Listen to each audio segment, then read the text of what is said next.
नमस्कार दोस्तों, आज हम बात करने वाले हैं ईस्ट अफ्रीका में हुई इथियोपिया वोल्केनिक इरप्शन के बारे में। कैसे इरप्शन शुरू हुआ, कितना पावरफुल था, किस रीजन को इफेक्ट किया और मोस्ट इम्पोर्टेंटली इंडिया पर इसका क्या असर हो सकता है। ये वीडियो पूरा देखें और चैनल को लाइक, सब्सक्राइब और शेयर करना मत भूलिए। सबसे पहले आपको बताना जरूरी है कि इरप्शन इथियोपिया के अफार डिप्रेशन में हुआ, जिसे दुनिया के सबसे ज़्यादा जियोलॉजिकली अनस्टेबल जोन्स में माना जाता है। यहाँ 3 टेक्टोनिक प्लेट्स हैं, अफ्रीकन, अरेबियन और सोमाली प्लेट्स। ये एक दूसरे से अलग हो रही हैं, मतलब अर्थ का क्रस्ट लिटरली टीयर हो रहा है। साइंटिस्ट पिछले कुछ महीनों से इस रीजन में अनयूजुअल एक्टिविटी ऑब्जर्व कर रहे थे। ग्राउंड इन्फ्लेशन, स्मॉल अर्थक्वेक्स और वोल्केनिक ट्रेमर्स, ये इंडिकेटर्स होते हैं मैग्मा यानी लावा अंडरग्राउंड प्रेशर बिल्ड कर रहा है। अब बात करते हैं कि इरप्शन हुआ कैसे। अफार रीजन के नीचे एक लॉन्ग मैग्मा चैम्बर होता है। जब मैग्मा हाई प्रेशर और टेम्परेचर में होता है तो वो क्रैक्स ढूंढता है जिससे सरफेस तक आ सके।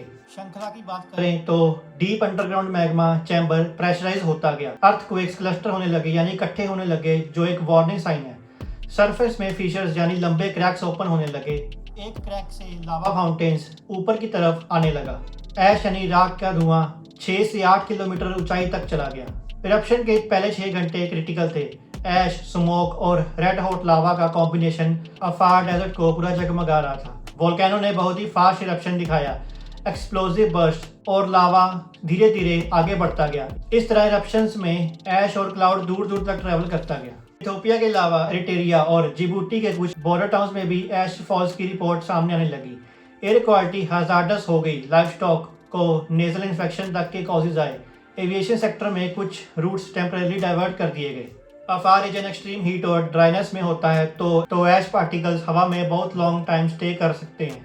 जब वोल्केनो में सल्फर डाइऑक्साइड रिलीज होता है तो एटमॉस्फेयर में जाकर सल्फेट एरोसोल्स बनाता है। ये एरोसोल्स सनलाइट को रिफ्लेक्ट करते हैं और short term cooling effect create करते हैं। अब बात करते हैं भारत की। इंडिया के लिए सबसे इंपॉर्टेंट फैक्टर होता है हवा का डायरेक्शन।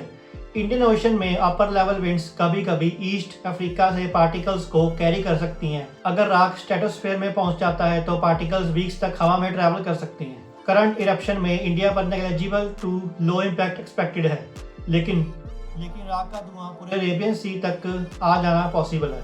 अगर वोल्केनिक SO2 यानी सल्फर डाइऑक्साइड हाई एल्टीट्यूड तक पहुंचती है तो टेम्परेचर स्लाइटली डिक्रीज हो सकता है। मगर इथियोपिया इरप्शन मॉडरेट कैटेगरी का था, इसलिए इंडिया के टेम्परेचर पर कोई मेजर फर्क नहीं पड़ेगा। अफ्रीका से मिडिल ईस्ट और फिर इंडिया तक आने वाली फ्लाइट्स के कुछ सेगमेंट्स राख के कारण रीरूट हुए। पैसेंजर्स को माइनर डिले फेस करना पड़ सकता है, पर मेजर डिस्ट्रप्शन नहीं। Red sea of gulf of Aden world's busiest shipping lanes है। अगर ऐश एटमॉस्फेयर में डेंस हो जाए, विजिबिलिटी कम होती है, शिपिंग स्पीड रिड्यूस होती है और इंडिया बाउंड कार्गो शिपमेंट्स का टाइम थोड़ा बढ़ा सकती हैं। इंडिया को African tectonic events closely study करनी चाहिए, क्योंकि Indian monsoon air circulates Africa के प्रेशर सिस्टम से लिंक होती है। Long term global climate predictions के लिए अफ्रीकन वोल्केनिज्म इंपॉर्टेंट है और एविएशन सेफ्टी और शिपिंग इकोनॉमी दोनों रिस्क में आ सकती हैं। यानी चाहे इरप्शन इथियोपिया में हो, इफेक्ट्स इंडिया तक इनडायरेक्टली पहुंच सकते हैं। तो दोस्तों, इथियोपिया का वोल्केनिक इरप्शन एक जियोलॉजिकल रिमाइंडर है कि अर्थ कॉन्स्टेंटली चेंज हो रही है। इंडिया के लिए इमीडिएट थ्रेट कम है, लेकिन मॉनिटरिंग जरूरी है। खास करके नॉर्थ इंडिया और वेस्ट इंडिया का एरिया इससे थोड़ा प्रभावित हो सकता है। आज की वीडियो में बस इतना ही। फिर मिलेंगे एक नई न्यूज़ के साथ, तब तक के लिए साइनिंग ऑफ।